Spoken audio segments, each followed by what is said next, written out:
thlir tu te in zevain chabel evek ule tun tuma chuan kan cm pulal do man press conference anaina atu soi ngai nom em mai ngai thlakna kan nei le donanga he huna hian tu soi poimo tak tak mai anei nual maya ngun deuh khan nongai thata ula ramri chungchang te tin ral tlan chungchang te le azin velna athil ton sang sang te a soi nual mai atop thlengin ngun deuhin longai thata ula in hlok pui ve nge e be se ni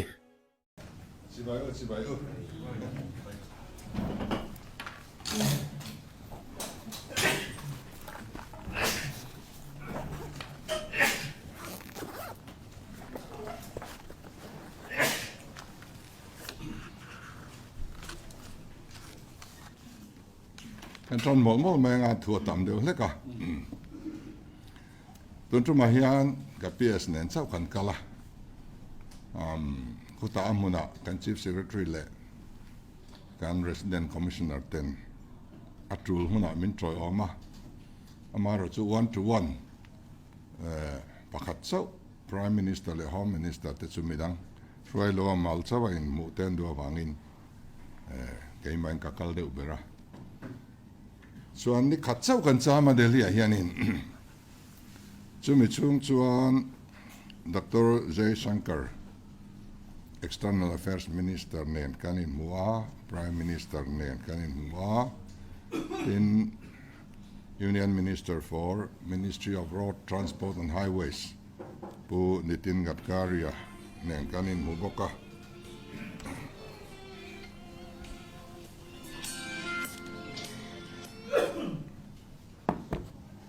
Home Minister pu Amit Shah kanin mu boka kanin biak na Home Minister nena kanin biak na han bozui ngai ama bangin Home Secretary nen kan hanin muzui boka tichuan Civil Aviation Ministry and Secretary tenen anni hi chuan kan thlen ina minron mu a chuan kanin kom boka chuan hon pain Kolkata nikhat kanon sama British High Commission kan tloa inkom na kan neya tin Merchants Chamber of Commerce and Industry kumza chuanga upato hen sumdon na khovela chuan India rama chuan on pol ania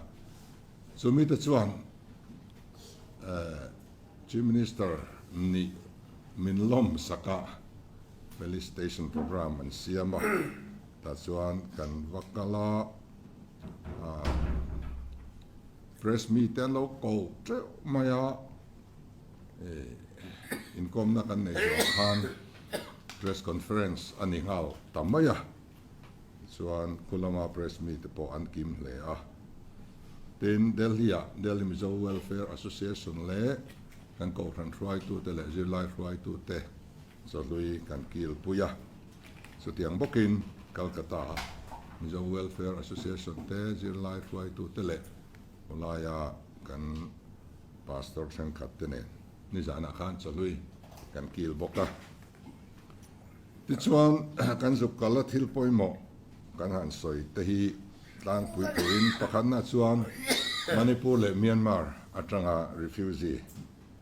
local and call chungchang ania ami chungchang a hian Myanmar nena kanin kara hian border fencing da tumna India sarkar hian alo neya tun ministry kalta nilo amma sazoka MNF ministry khan tiau dunga border fencing nei hi anlo zuk rota resolution Assembly Khan and Puluta Khatila Khan ZNP kan ni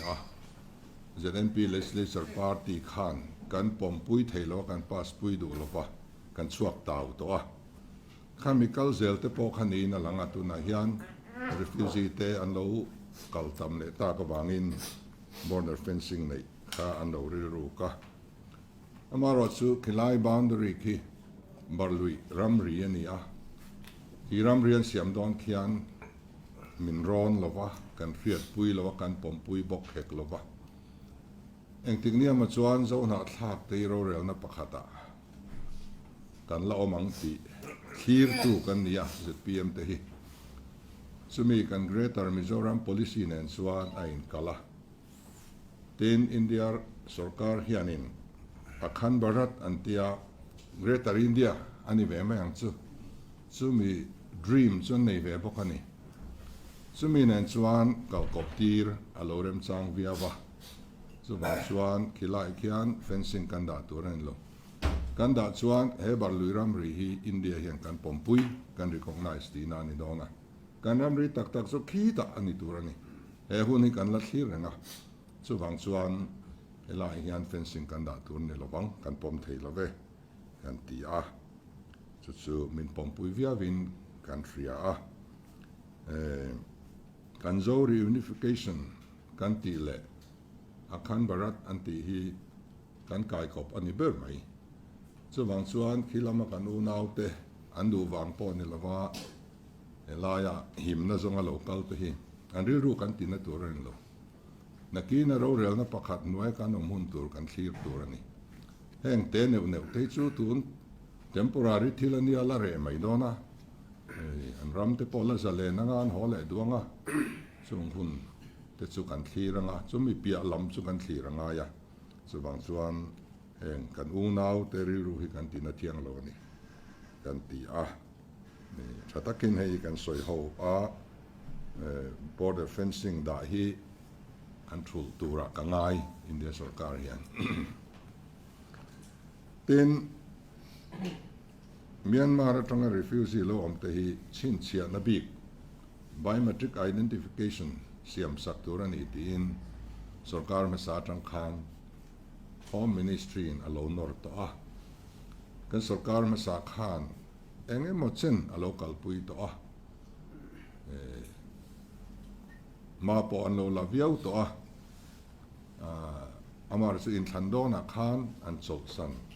san ri ni ro sen ti a chu tu na kan din munania emi chung chang hi India sarkar hian keini mai emo minti kan tia wanga han ngai tiam lo deuh kan nia alo ni lova foreigner reng India lo lut zong hi biometric identification nei tir vector alo ni to zoka chu wang chuan khatianga India ram pumpuya man tur ani wangin keini bi khan ti lo dil kha an tan pom har sa tak alo ni ve to a hey India rama Bangladesh te bundang dang atanga aru ka lo lut ru tam tak kan nei to asama te po tam tak kan muwa khang buai na kha India hian humpel adu to wangin hetia dan lo lut omreita citizenship nei le mai ta ho hi ti top ani thene turin biometric identification hi India ram pumpuya introduce an lo tum to a chu in pom ve ngai ni thetiam te min ti a kan thetiam viawa ama ro chu kanu nau ral tlan local te hian khatianga chin chia bik an han ni khan min thon hodon aniang ti hlauna lian taka phena hian an neya chu an ri ru ti rom tu ani a hemi an hau thon na hi chu kan ti re sak angai kan ti a Home Minister in assurance min pe a he thil hi an mani thon hon nan kan mangdon lo thamuang takin lo om ro se an rama boy chung chuan kan thon hol wang ti assurance min pe a ten Chief Minister ini nangin nang point assurance lo han pero lo lau thong re su se thamuang takin om ro se ati a yang chuan kan du anga khami ka hanti lo khachu rembik lo wa amaro chu khatiang zonga lo thon na eng ba om don lo chin chia na ni maya foreigner an ni ve miu awangin lo chin chia ni ramaral muan huna te thatakan hon le theng na tura ruam man na ani a hon ngam ani lo chung chu elaya kan hon tir don lo thamong takin kan zinga an cheng le don ti kha assurance wena po heng kan pedu ani tin khami achin chia na bi ka kha a portal oma tuna an portal man lai hi min man ti ran tum hi kan du vak lova a chan chu dan lo lo lut thon ho tur te an chin chia na porter ani ve tlak mai min man ti ran tum hi chu wangin hei hi chu kan tan man an nuam lo porter fran min siam sak niang chu kan ti a chu home minister khan kan lo ngai tu nge ti dan tia home secretary nen in soi dun don nia tia home secretary nen kan han soi du na this one porter fran buat sai dan tur kong kan ron zong anga ruam man na kan ron siam ange an tia ni ten tun ma khan tuna ministry tlata MNF sarkar lo sarkar tir sang ni le som pakwa khan maintenance of household registration bill kan pass ani kan legislative assembly a hian sang ni som pakwa kan pass kha India president pompuina assent angaya tun tlangin India president in assent min la pedu lova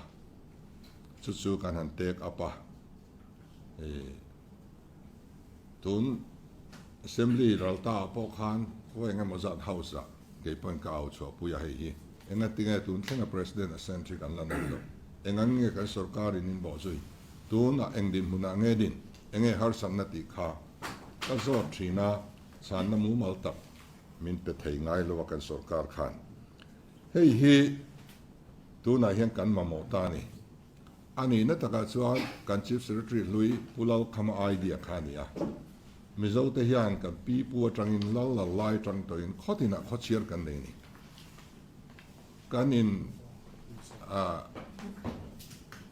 kanin chin chia ve thlap ani tun ma po khan chu kan nei lo awangin chu kan nei lo wangin tuna hian kan buai ta deuh ni na langa hei hi India president hianin assent min pesela hei min man tir mai ro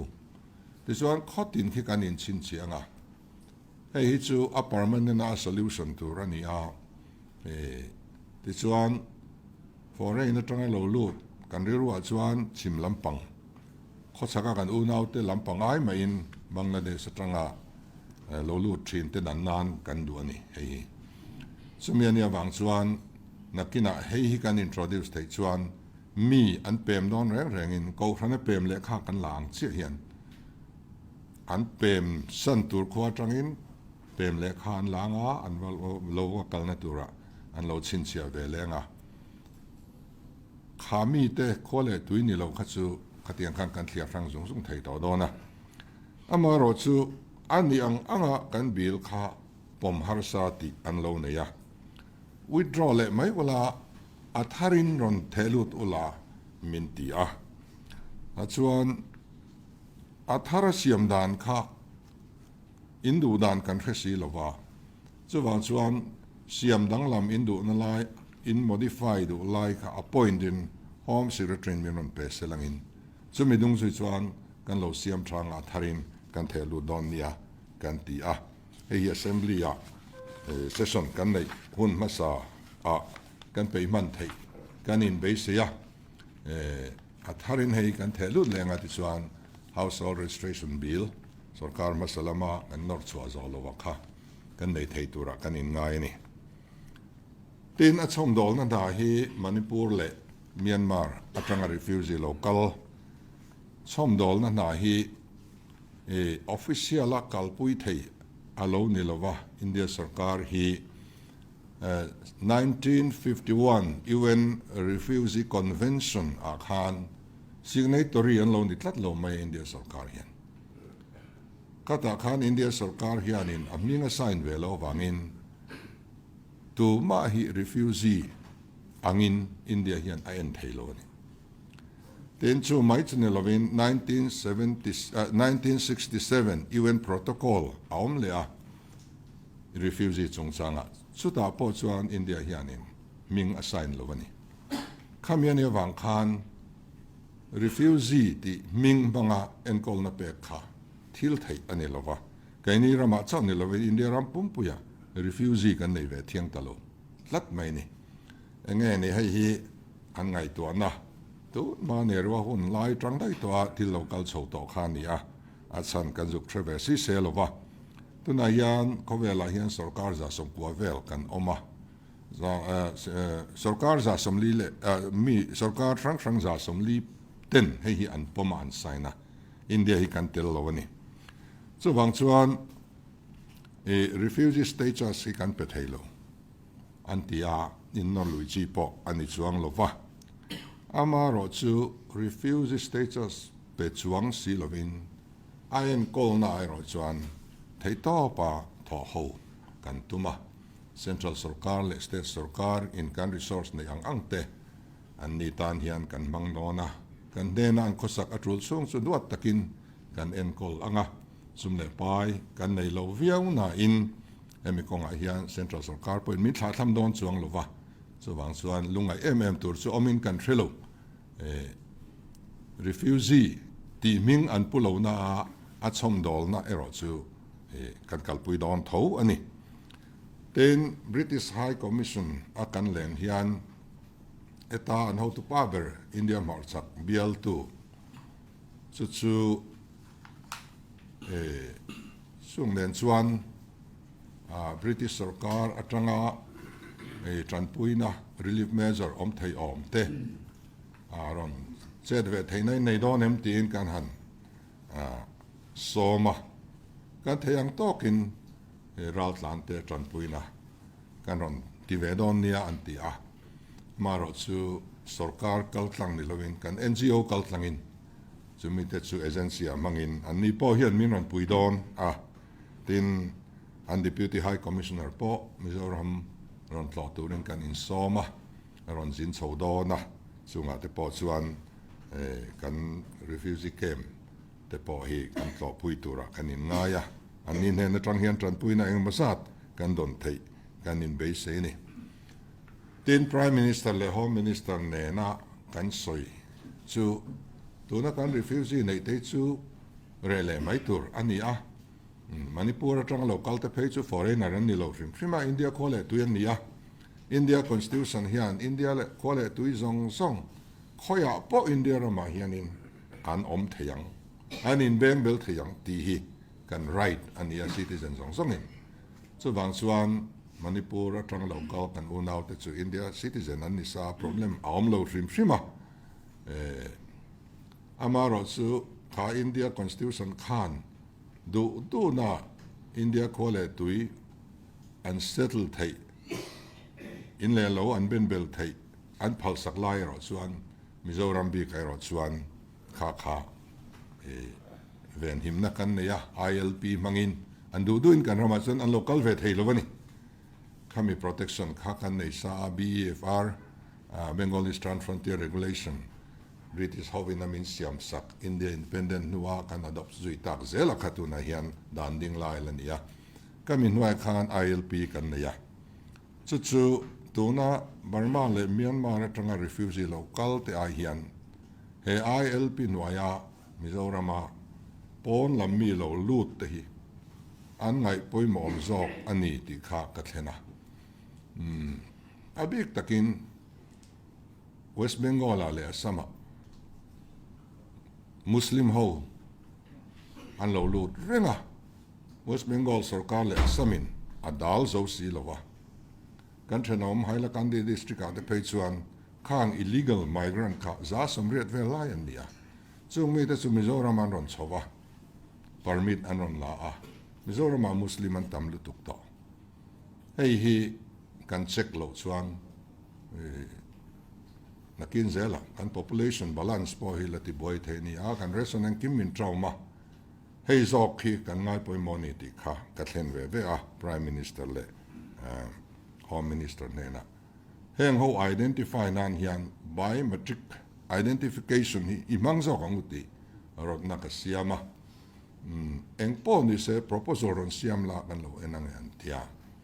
ti chuan kan official ten proposal an la siam nga prime minister nena kan la the lu tanga a khami biometric aim kan man lo point ILP kan kalpui nan hi abula tanga en nona chambang om thelo tur le tu na hian khoya nge om voi na exam nge lo lut nak tu ka exam nge ho tur khoya nge om hemi riat na tur system thatak hi kan siam angaya chu phalna min pe ani chuan hemi Ministry of Road Transport and Highway pu niti Gadkarni nen kanin huwa kan ram kong lai dang kan soya tuna NHIDC lina kong an laya kan environment anti chiat na sat zia hi hei hi kathena hei hi atheng zui to turen lo kan ram anti sena sal tuk to hetiang hi kan ministry noi chuan athen kan phaldon to lo atia so da chuan NHIDCL kong lai dan sakle zuala kan en puya kan control thai dan tu te kan soi tlanga emi chungchanga kathil thlen hi a press meet ne nan soi vek chi po anilowa a result in le mai don en akin tu nang hian an tal kan rem ti don to lo kan ram anti chiat zel hi kan phal don to lo wa so da chuan ruam man na ngam kan siama wan tlanga han puan chu chi po ni lem lo te la kha ka du tok mai la ten British High Commissioner kan len na hian kan ram mau atanga mau riak lak na tur bioethanol project chu din kan tuma Foreign Commonwealth and Development Office antia FCDO hemi te hi investment he project a hian anon nei ve dona investor zinga antel ve dona ti chuan tuna tanga rei lo te hian hemi mau riak sor na hi din ngal thei kan tuma chumi tan chuan in PowerPoint presentation minron pe sela ti chuan kan minister tele a concerned department official te nen thlir howila athang kan tia tunkar mek a hian chumi PowerPoint presentation min pek hun tur chu kan lo ruat to ma se ka jin le ta sia anon ti man lova kar le lama chu arang lama ti kan tumanga ti chuanin memorandum of understanding tunahin a draft kan nei to a hi PowerPoint presentation min pek nuwa sign mai thei ani to a kan sign nga ti chuan tungna mamit district a mau kan nei hi Mizoram kan mau nei zong za pali mamit district a hian a oma hi kumli chung vel chu an du khop tok tur vel ania nitin mau tlon noi khat an mamo don ani ti chuan mau huan nei po hi kan farmer te tan ei zon na tham alo tling chho to do na kum ne upa hian thria ka nga bera heng engani ruwa chi sang kan nei te po hian thria kan nei ve thoma se mau tak luka tha hi amlova chuwang chuan kan mau tak hi hetia kan thon chuak rui te kan ti top do na tin tu na hian paper mill rondin du te poi min on dora a sen so song an manin ti vek anin huama amaro chu karlea min on mula chu planning lamin loje chiang phot sela chu min ho chang kan endon nia kan in ti a tiang chuan kan ram maute aniang anga man tang kai dan kan han dap ve mek ani ti chuan hemi hi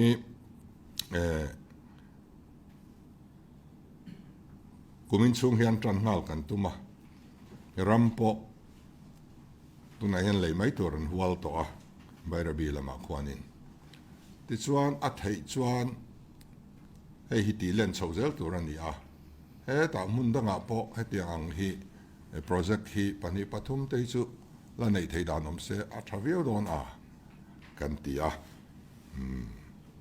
chem tum ne na ei han mu ve mai theina technology dang ngai lo amau bula tanga ler thlenga man thei ani a chu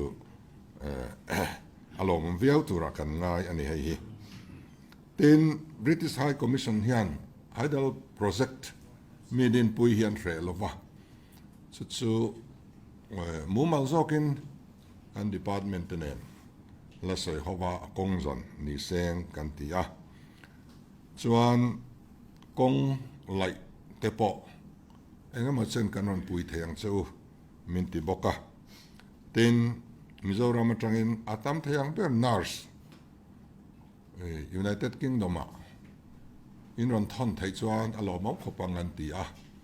ti chuan hei kan ko khranin College of Nursing te nursing school te an nei chowa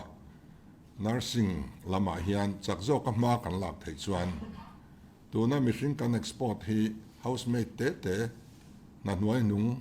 ka tongan huat thu suwa thok deuh lir kan exporta khatiak na nuai nung thok tura kan nula te kan tlangwal te kan thon chuak pho hi atlom thlakin ka ria ko hon vek thei hun hi omseng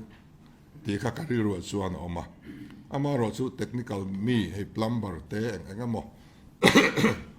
na sang vak si lo le nurse kan tiang te hi dima na sang em mani chu atam theyang ber an hlo a thabok sia nurse kan thon so thei dan kong hi min ngai to pui anin huama chu kan ma chop ania tin British Army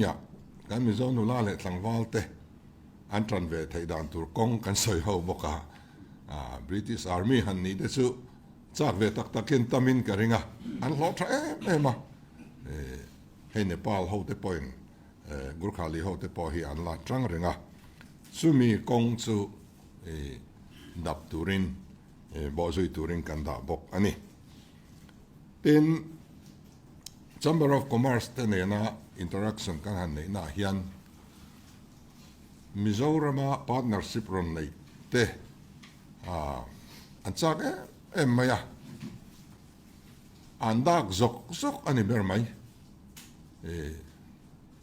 kan zo na te min zo ta chu milam chu kan ya engtinge collaboration ten kan ti theng em an tia acha kan tama delhi kan cham chung poin kan rama project nei du rem lo miron mutrok kan tong nem ang renga thil thar kong thar in hong dong na fiat na hi an ne ni sumdong community le industrialist ho hianin chu adu na zong kan lak lu hi a thadon lova film kur takin khuta kan residential commissioner te po ma lo la turin kan in cha a thabik kan nula le tlangwal te tana industry lama le entrepreneur lama ma an son pui thei ngai tur kan ram ta na nok sak lo tur kan angai dona so te tur chuan film kur takin itiang kan tia hotel industry randin te an chaka steel factory te le oil seeds lampanga hemi oil la hianin kanin todel theina turin chung te po churon bun andua tin animal feed factory randin du te an oma amik takin oil edible oil le he sanga cho te ran cho kan han ti renga kanin todel theidan tura khachu keni point kan beng aver zuala chu kong idap te ang kan ti a tiang chuan engeni kong hi kan hon zau angaya clear card te takte in khar khip Mizoram kan ni ahun to lova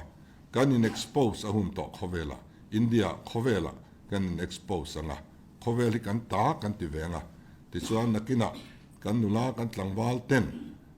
ram chua contract lian zong an tho ve thei hun chu mai ni lowen national tender chang ve thei tur le global tender po chang ve thei turin voina tang kan in buat sai angaya thok le khata khadin buna kan chuang mai thei don step by step in kan kalanga engtik hunai ma chuan kharam ka kan la thleng ve lona chumi chu kan thlir ania chu wang chuan entrepreneurship lama te tho pui tur company thatak tak hlun tak an tama hengo he kan bo zui anga tina bik takin toy exhibition ron nei andua toy sa hian khovel hi China in a dominate ria India po hi aron dominate la to maya chumin la ta ata tal chu India hian adu ve a chu wang chuan toy factory hi mitam tak ei zon na om thei tur ania kan kan thalai zinga atui ve anom kan rin deu wangin exhibition nei an chak boka local la exhibition nei phatang kan ti ni so transfer hang lai kan entrepreneurship te po kan entrepreneur te po lo in ring ulangin ka exhibition a khan in localanga thil kan ti ve them kan han holding policy noya khami ezon na lu tur kha mi tui kanom ve em ti kha kan ngai tuanga this one central scheme tlang sa le kan han holding scheme hemi hi conversions in kan kalpui dona beng nen agreement kan sign anga tun ma chuanin kan sarkar tena beneficiary an than re rang hi party worker an recommend na project engma tak nei lo tho tak po tum lo an nia kang ka beng lam hian an khechiang lu tukan owner lu lo vani chu anin dem tona kha re thein turin mizo zinga kan beng service a kan senior ber pucho ke hi kan la lut dona deputation in chung tenen chuan beng tenen tho ho na thatak in ring tonin ma kan la anga ti chuan loan thabi kan han tiang chi te non banking financial institution te po ladin so kan tum dona development bank kan tiang kha chu tiang chuanin kan thalai te tan kong en hon thein turin kai mani financial institution nge tanga loan te an la ka guarantee te thlenga kan impact thein tur MSME te ne na tho ho na kha kan ri ruwa oma nai wa ya chuan toy exhibition chu nei photang kan ti ni tin civil aviation ministry a secretary te kan khenna an mani in minran huwa thil tam tak kan soya Mizoram helicopter service tamso kan nei theidan tur ruam manna kalpuini se kan tia chuta po chuan helicopter lian chi ni thei selang kan tia district som pakhata helipad ni loin heliport din ni sela ti chuan helipad himun som panga siambel bokilangin chuan heliport a hi chuan refueling te ti thei veka chung chu employment engama zat a generate don boka chung chu ti tum te ang kan ti a chu kan malang na tur kan ma chop ani tin tu na hian indigo chau hi service kan ne ya unmonopolized lat maya manipuran buaya thona zindu customer kan han pung luaya affair hi uchuak tewin tu na hian anti sang ta kan thona chuan man hi sang lu tukani chu kan su control thei si lova competition om lo wang ani a chu wang chuan competition om thei na tur in airline dang in the Air India lak lu dan kong min lo zon sak te u kan ti a chu anin ma min lak sak dona tin kan airport hi khong e khalai not te kha airport not te kha ichina kalpa kan not ti kha ichina kan not tir cha airport a khan kalpain kan airport hi kan ron en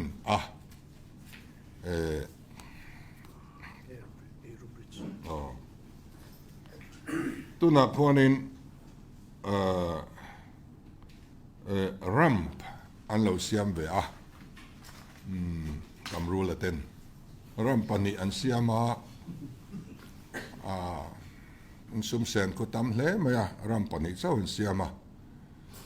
khu abang nei lovin ti ko an kalsan ani chu kan zo chianga a original estimate a khan abang khalo tel rang sia chu wang chuan abang hi ei no da tir nga ru kan tia verbal instruction kan pe top maya abang om lo chuan thi lo thonga ru lo suranga passenger te kan hu vek don ani chu wangin khu til ti chi ani lo ma tar le dam lo te tan pe chuan angai na om lo rim rinai na thui rep le nga la chu abang ti turin kan tia chu poi som sa alo ni nge a chu aram ania tin aerobridge kan ti hi an lo da lova aerobridge chu airport atanga thona han lung hal mai thei akha ania chumi provision su an siam si lova chumi han siam le tur chuan tuna china kasoya kha aram pa ku chu chiat le ngai don sia a boi tha khop mai a poi ka ti khop mai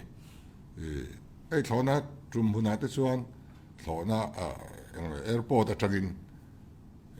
leya kal lovin thona chunga kan lut ngal mai ania leilon an do a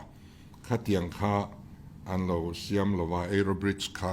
provision alo om reng lova maro chu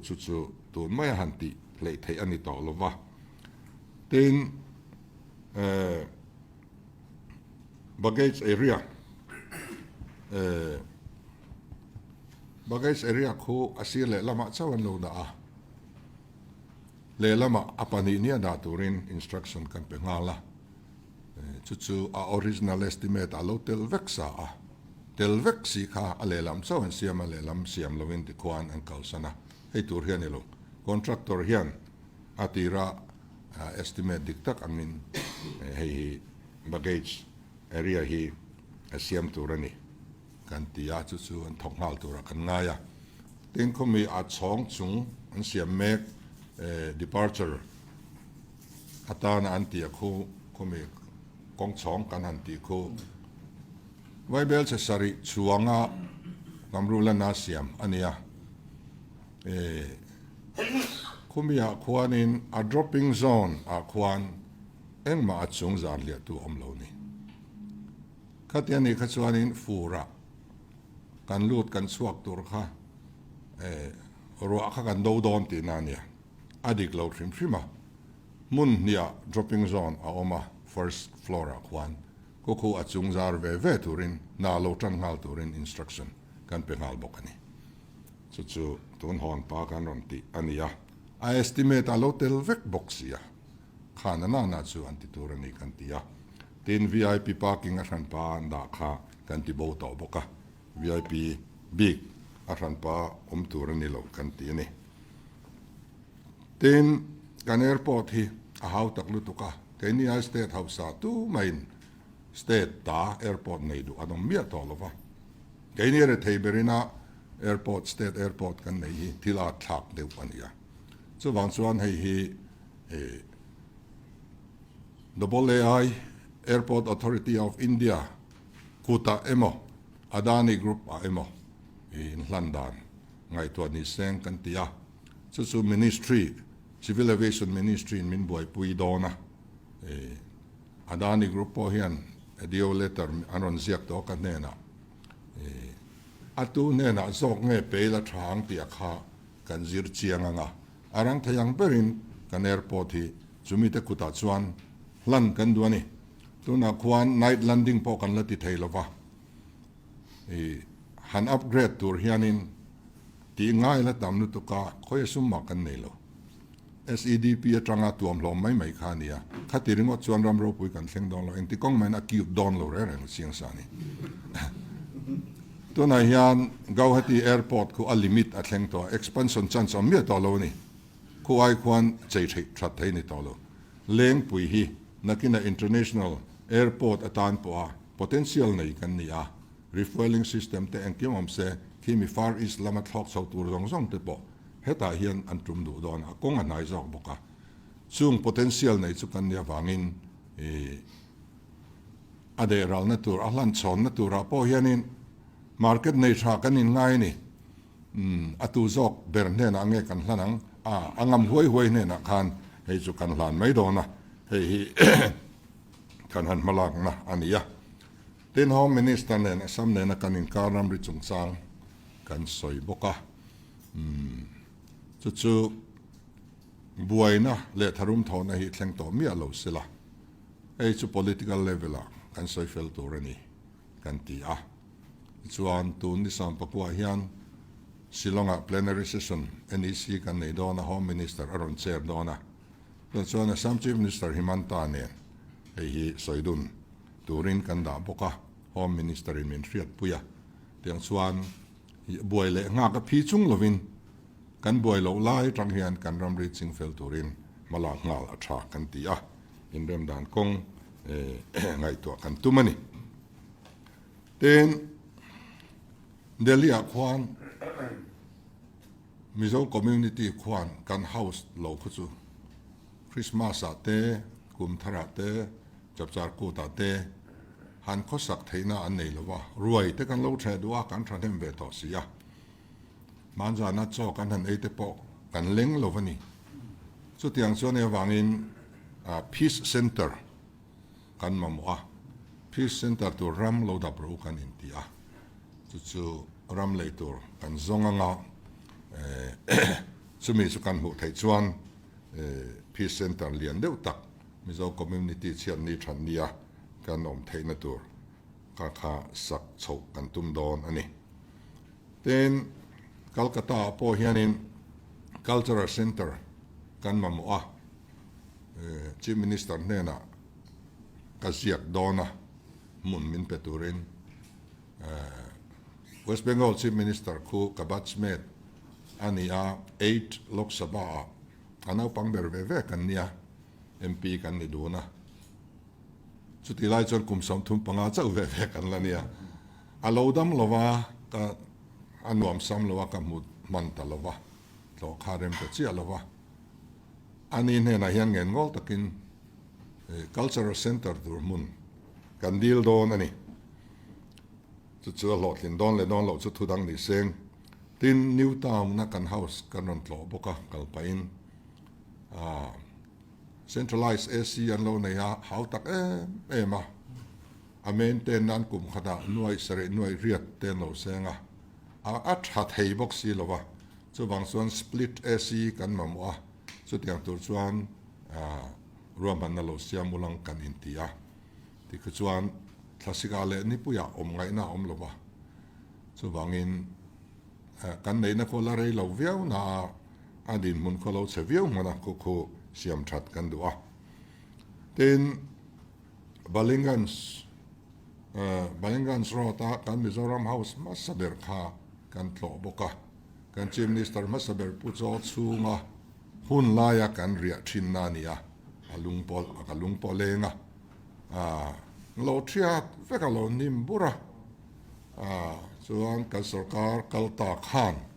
fral an lo tuma an lo fral fel to a Bible sa somthum pakwa velin faling ka ria somthum pariat le tlem nin ka ria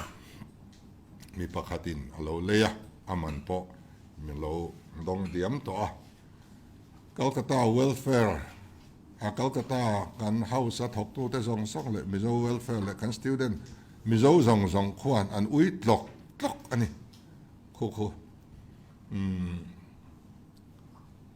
khu shalila amanin sol lek lampanga te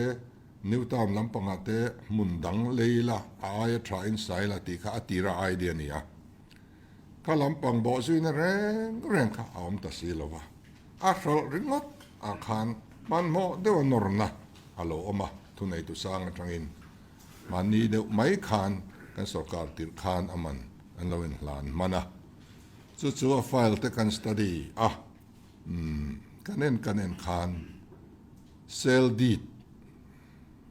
kan la sign pui lova ten kha nei tu tharminga registration kha kan la ti lo boka aman kan dong ani maya an memorandum of settlement MOU kan en khan an agreement kan en khan clause ni lai cancel le theina kha sarkarin thunei na kan lo ne ya swan law legal opinion kan la kan law department ka en fiatir to boka chung mang chuan nilai zing a khan Delhi pana kan chu don zing a khan ka cancel tani ti chuan order po chuak to a poisa po kan return vek to a tu na hian kan nei le do na khu an lom le a kan mi zo te khuta khuan Z+3 kan sakan phala ground floor le chong thum tina nia 60% for building ania and the rest of 40% for open space ti khanita chu West Bengal Sarkara and housing minister khu an municipal corporation and mayor ni ne na lo chel kopa an ne chen chel kopa lo thianga chu min the da chuan DPR thar kan siamanga chong ni dang khami bak min sak phal sak tur khan dililang kan tia atul chuan keima po ka kalmayanga ama muturin abula building sang pui pui lo ama keini khatilek min phal sak kha adik big lo renga chu ka chumi kan sak thei don chuan kan JRC te residence tur te le thil dang tam tak kha accommodate thei dona VIP lam de omnan te po kan da thei dona ti chuan a mun ngaya to na kwan kan nei let le to a sak kan tum mek ani ten to trum kan sin hi kan maiden visit ania tu ne na ma eng ma deal ka tum lo ka deal bok hek lo prime minister ne na poeng ma ka deal lo eng ma ka deal don lo se in mel triat na nei tur lo kal mai ka ni ka tia chuan eng ma ka la deal ri lo wa alo in hong ema mi lo welcome traffic an va in hun phei chu ke ma ni lama hun kan nei lo wa hun phei chuan min dai seng minister tam tak kan mu thei do na an ma ni lam zok te point min ron zai nual ma seng rem chang kan pe thei ta lo wa prime minister nen na kanin kom na tun tu ma chuan eng ma ka dil don lo se thalia ka local lenga ta chuan special package ka dil don cha project karon keng don ani ka tia local la tam thayang per azing thayang per kanin mudon ni atia chuan Nagaland deputy chief minister hi min lom pui turin thok chana aron thok lu dona nagat vele engemo aron keng dona chuan i kal le hun chuan min hroi ngai ro tia chuan prime minister nena khan Nagaland deputy CM hi karon hroi thengem kate eron hroi ro du le i cabinet zong song poron hroi ro min tia tiang chuan in po takin kan oma kha to ka prime minister nen hian in mu deuh zau zau reng tha kan ti du na ti chuan enge kan la dil don chu kan la soi lo wanga kan ram tan thil thatak project lian tak te po kan han mi thla chuan om ve a kan lo thlin don le don lo chu thu dang ni sengin chu tiang chu kan tuan trum zu kal hi ani a ten kan ang lo chap char ku ta hian kut pa turin kan som thangota chu a o mai theilowa o lo mai chuang bok lova hun min pela arem chandan karon ngai tuanga chuan arem thei chuan karon kalange atia chuan arem thei don chuan kut pa te po kan mang anga ten Zai Shankar Dr. Zai Shankar kan external affairs minister hi lozin don boka lozin turin ka soma ani hianin kan marma unau te refugee camp te po en pui ka du rim fima tiang chuan arang theyang berong kal katumang atiani ten khang ba ka khan kan drug addict te rui hlovena min ti buaina salutuk hi kan buai puya tuna en mi khual tha pani kan nei me ka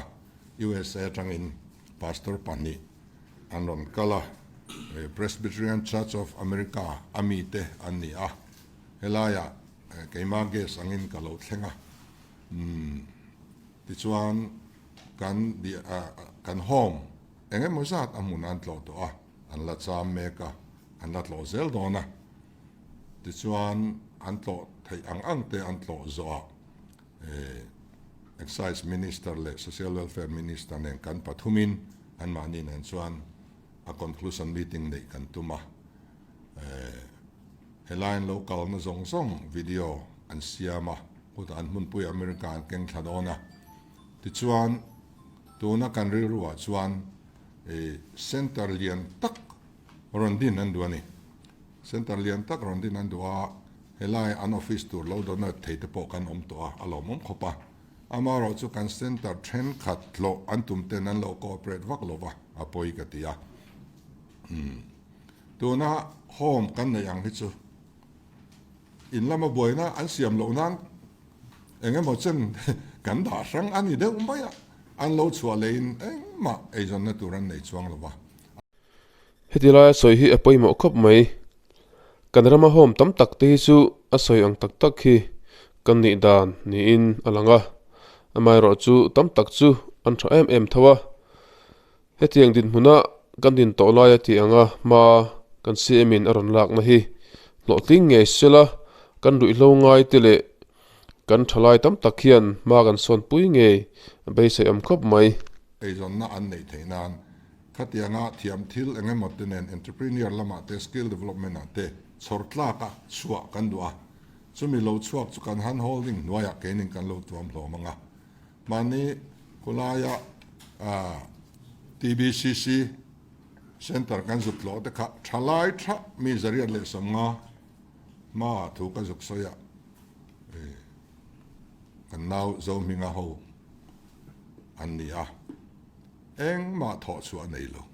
thalai mi zariat vel kulai kon tom ringot mai a poilu to khei kan ram tan chuwangin helama hian chak taka kal kan tuma tuna america rama tanga palai lo kal te hi e kar le an lom thleng dong na in kom na kan nengan hon le main chuan an zuk ho thlanga america thil project lian siam thei tur nia min ngai sak chuan elaya project lian an ron siam anga ram te kan lo peang a sen so zong song an mani ti vek tur ania ke ni sen na tur om lowa ram te kan lo ngai tu sak venga tiang chuan a donate thei te kan om phei chuan a lo mom khopanga tiang chuan in kan rama rui lo ngai te ti tak tak a chan chuan na tho te po kan han tum mani tin a tober kan soidu chu 100 days program kan neya ei sarkar na rei lo te kan han lak chung hian kan official te felzia ka mua an lo efficient khop mai Mizoram sarkar na tok te taipon taima aran pon rang nan thok treu mana kan 100 days program hi tam tak tun hen kan achieve toni tin 100 days a han rol meu chuan 100 days program chunga kan khung lo hi engmazat kan ti man don bok ni in kan in ria kan officer te chunga lom thu kasaya tuna hianin engemo kan ti bel mek zela kan puan so ba ka khan tiang chuanin ma lak so mek zel kan tuma kan sarkar na tok te chunga po lom thu kan soi du ani ole kha zong khani selangin anin zo fia du te kan nem